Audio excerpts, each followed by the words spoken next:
வணக்கம் நண்பர்களே. இன்னைக்கு என்ன கதைய பார்க்க போறோம்னா, வெளிநாட்டுல வசிக்கிற வாலிபன் ஒருவனுக்கு எதிர்பாராத விதமா அவனோட மறைந்திருக்கிற ரகசியத்த தேடி இந்தியாக்கு வரான். அவன் இதுவரைக்கும் பல வருஷமா நேர்ல பார்க்காத அவனோட அம்மாவ அவன் தேடி கண்டுபிடிச்சானா இல்லையா, அவங்க கூட அவன் பேசுனானா இல்லையா என்பது பற்றி பார்ப்போம். மேலும் இதுபோல் கதைய பார்க்க இந்த சேனலை சப்போர்ட் பண்ணுங்கள். அப்புறம் வேற ஒரு சேனலோட லிங்க் டிஸ்கிரிப்ஷன்ல தரேன். அதையும் சப்போர்ட் பண்ணுங்க.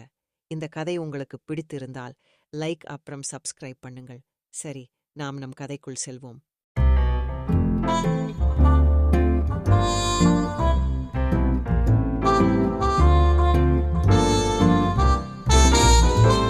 நான் சதீஷ், 25 வயது ஆகிறது.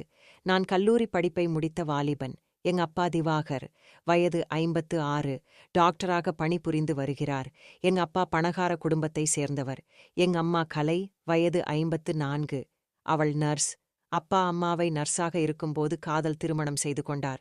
அவர்கள் கல்யாணத்துல அப்பா குடும்பத்திலிருந்து பெரிய எதிர்ப்பு வந்துச்சு. அதனால அம்மா அப்பா இருவரும் அவங்க ஊரை விட்டு தமிழ்நாட்டுக்கு வந்து சேர்ந்தாங்க. இங்க வந்து ஒரு கிளினிக் வச்சு வாழ்க்கை நல்லா போயிட்டு இருந்துச்சு. அவர்களுக்கு நான் ஒரே மகன். எங்க அம்மாவுக்கு விளையாட்டு ஆர்வம் அதிகம் என்பதால் வேறு ஒரு நபருடன் விளையாடிக் கொண்டு இருந்தார்.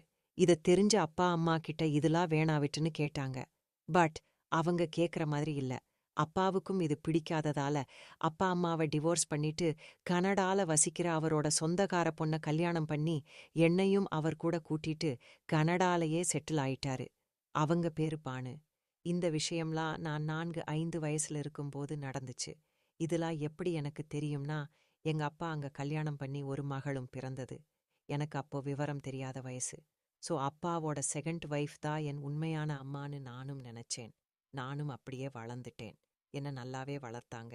நானும் பள்ளி காலேஜ் எல்லாம் முடித்தேன். ஒரு நாள் இரவு அப்பாவும் பானு அம்மாவும் ஏதோ பேசிக் கொண்டிருந்தாங்க.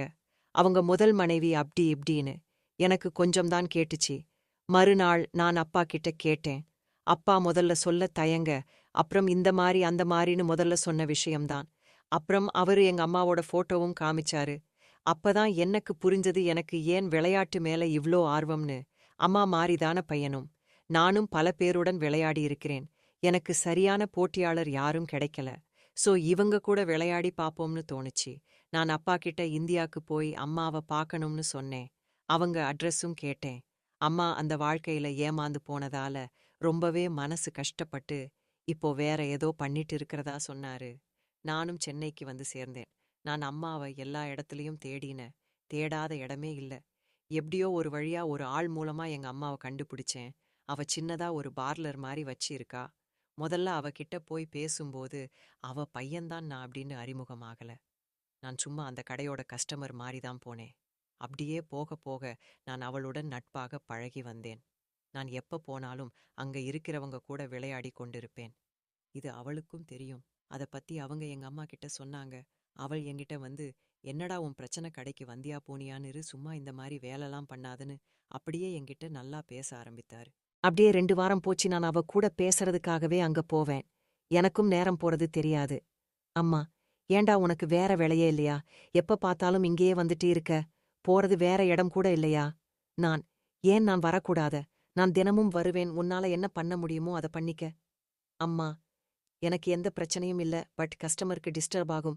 ஏன் இங்க வேலை செய்யற ஆளுங்க கூட டிஸ்டர்ப் ஆகும். நான், அதெல்லாம் பாத்துக்கலாம். என் தோழி கடைக்கு நான் வரேன். இதுல அவங்களுக்கு என்ன வந்துச்சு? நான் இன்னும் அவகிட்ட சொல்லல நான் தான் அவ பையனு. நான் நேரம் வரும்போது சொல்லிக்கலாம்னு விட்டுட்டேன். நான், சரி, நான் வரல. உன் மொபைல் நம்பர் குடு. நம்ப அதுல பேசலாம் என்றேன்.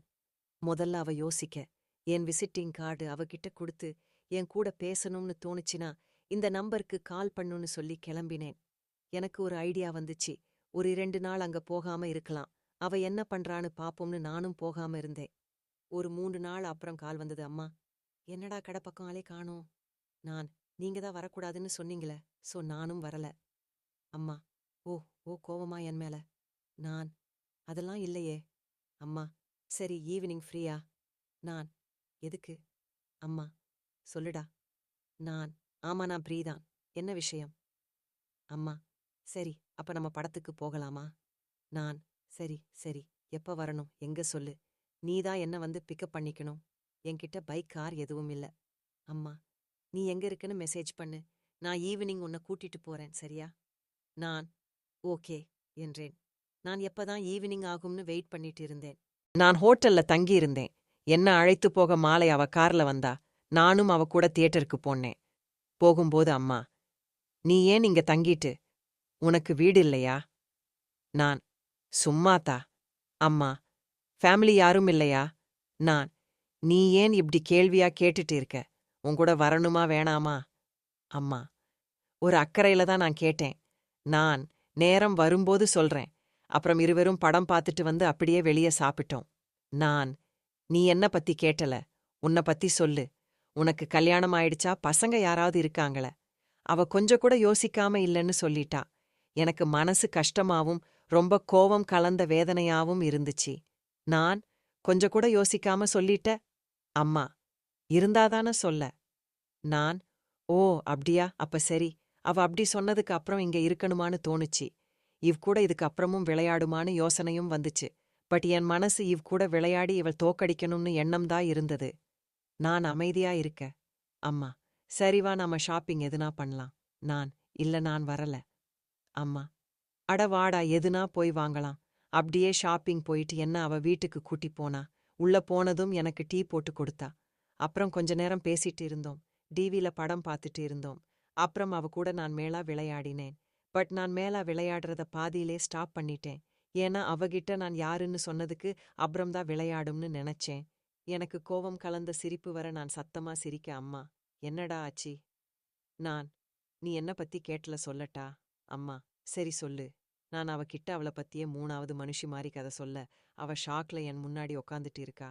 நான் அது எப்படி உன்னால கொஞ்சம் கூட யோசிக்காம உனக்கு ஒரு புள்ள கூட இல்லைன்னு சொல்ல முடியுது?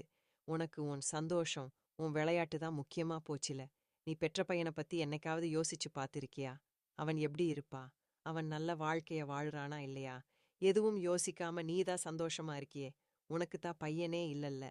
நான் அடுக்கடுக்கா கேள்வி கேட்க அவ அமைதியா அழுது கொண்டிருந்தா. இந்த அழுகை ஆச்சி உண்மையா இல்ல அதுவும் பொய்யா என்றேன். அப்படி சொன்னதும் என்ன பார்த்து முறைத்தாள். நான் அங்கிருந்து கிளம்ப முடிவு பண்ணி அவகிட்ட நான் உன் காரை எடுத்துட்டு போறேன். நாளைக்கு காலையில கொண்டு வந்து விட்டுறேன். எனக்கு நீ எதுவும் பண்ணதில்ல. உன் காரை எடுத்துட்டு போறதை எதுவும் சொல்ல மாட்டேன்னு நினைக்கிறேன் என்று அங்கிருந்து கிளம்பிட்டேன். நான் ரூமுக்கு போய் நான் பேசினதை நினைச்சு வருத்தப்பட்டேன். அப்படி நம்ம சொல்லியிருக்க கூடாதோ? அவ சந்தோஷமா இருந்தா தேவையில்லாம அவ வாழ்க்கையில வந்து அவளை டிஸ்டர்ப் பண்றனோன்னு நினைச்சேன். பட் அதே சமயம் அவ கூட விளையாடின அந்த கொஞ்ச நேரமும் எனக்கு சந்தோஷமா இருந்துச்சு. அவள பார்க்காம பேசாம விளையாடாம நாளைக்கு அவகிட்ட கார் குடுத்துட்டு மாலை ஃப்ளைட்ல கிளம்பலாம்னு முடிவு பண்ணி அப்புறம் தூங்கினேன். காலையில எழுந்து என் மொபைல் பார்க்கும்போது 50 மேல மிஸ்டு கால் இருந்துச்சு. யாருன்னு பார்த்தா அம்மாதா. நான் அவளுக்கு கால் பண்ணி நான் பயப்படாத, நான் உன் கார் எடுத்து வரேன், எங்கேயும் ஓடிட மாட்டேன். அம்மா சோகமான குரல்ல, நான் அதுக்கு கால் பண்ணல. உன் கூட பேசணும், நேர்ல வா, எதுவா இருந்தாலும் பேசிக்கலாம். நான் சரி வரேன் என்று நான் சாப்பிட்டு ரெடியாகி அவ வீட்டுக்கு போனேன். நான் அங்க போனதும் இந்த உன் கார் கீ என்று சொல்லி கிளம்ப அவ என்ன தடுத்து நான் பேசணும்னு சொன்னேன்ல இருந்தாள். நான் எதுவும் கேட்க விரும்பல. நான் ஈவினிங் கிளம்புறேன். நீ சந்தோஷமா இருமா உன் வாழ்க்கையில என்றேன். அவ என்ன தடுத்து நிறுத்தி என் கன்னத்துல நல்லா அரைந்தா. நான் எதுக்கு இப்ப என்ன அடிச்ச? நான் சொன்னதுல எந்த தப்பும் இல்லையே. நீ உன் புள்ளைய பத்தி கூட கவலைப்படல. உனக்கு விளையாட்டு வாழ்க்கைதான் பிடிச்சிருக்கு என்றேன். அவ அழுது கொண்டே போகாதடா, இங்கேயே இருடா. நான் பண்ணது தப்புதான். எனக்கு ஒரே ஒரு சான்ஸ் கொடு. என் பக்க நியாயமும் கேளு என்றாள். நான் சரி சொல்லுமா என்றேன். அம்மா, நான் எல்லாத்தையுமே விட்டுட்டு வரலாம்னு நினைச்சேன். அப்படி விட்டுட்டும் வந்தேன். உன்னை நான் நினைக்காத நாள் இல்ல. உன்னை நினைச்சு அழாத நாள் இல்ல. உன்னையும் உன் அப்பாவையும் தேடாத இடம் இல்ல. உங்க அப்பாவோட அப்பா அம்மா கிட்ட கூட உன்னை பத்தி கேட்டேன். ஆனா அவங்க சொல்லவே இல்ல. நீ முதல்ல இங்க வந்த பாரு. அப்ப நான் என்ன தெரியுமா நினைச்சேன்? என் பையனும் இப்படிதான் வளர்ந்து பெரியவனா ஆகியிருப்பான். அதனாலதான் நான் நீ பண்றத பார்த்து என் பையன் கூட இருக்கிற மாதிரி இருந்துச்சுன்னு நினைப்பேன் என்று நானும் அவளும் இருக்கிற என் சின்ன வயசு போட்டோவ காமிச்சா. நீ போறதுன்னு முடிவு பண்ணிட்ட, கொஞ்ச நேரம் இங்கே இருந்து என் கையால சாப்பிட்டு போ என்றாள். இருவரும் சாப்பிட்டு அப்படியே என்னோட இத்தனை வருஷ லைஃப் பத்து அவ கேட்க நானும் எல்லாம் சொன்னேன். அப்புறம் நேற்று பாதியில விட்ட விளையாட்ட இன்னைக்கு ஃபுல்ஹே விளையாடி முடித்தேன். அப்புறம் விளையாடி முடிச்ச பிறகு அவளோட எல்லா கஷ்டத்தையும் சொன்னா. நான் அங்கேயே 2 வாரம் அவ கூட தங்கியிருந்தேன்.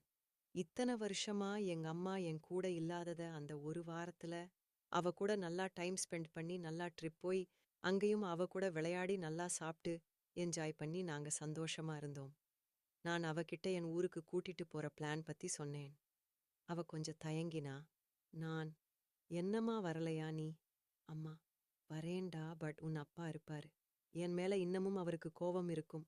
நான், அதெல்லாம் இல்ல, நீ வா, நான் பாத்துக்கிற. பின் நான் எங்க அம்மாவை கனடாக்கே கூட்டி போய் அவளை அங்கேயே செட்டில் ஆக வச்சேன். அங்க அவளுக்கு ஒரு பார்லரும் வச்சு கொடுத்த. அங்கேயும் அவ கூட விளையாடி கொண்டிருந்தேன்.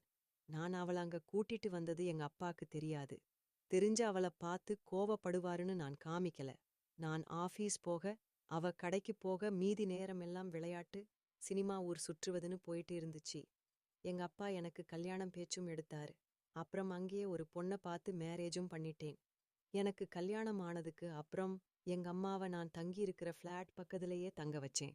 நாங்க எங்க வாழ்க்கைய சந்தோஷமாதான் வாழ்ந்துட்டு வரோம். இந்த கதை உங்களுக்கு பிடித்திருக்கும் என்று நம்புகிறேன். அப்படி பிடித்திருந்தால் லைக் பண்ணுங்கள். மேலும் இந்த சேனலை சப்போர்ட் செய்யுங்கள். நன்றி.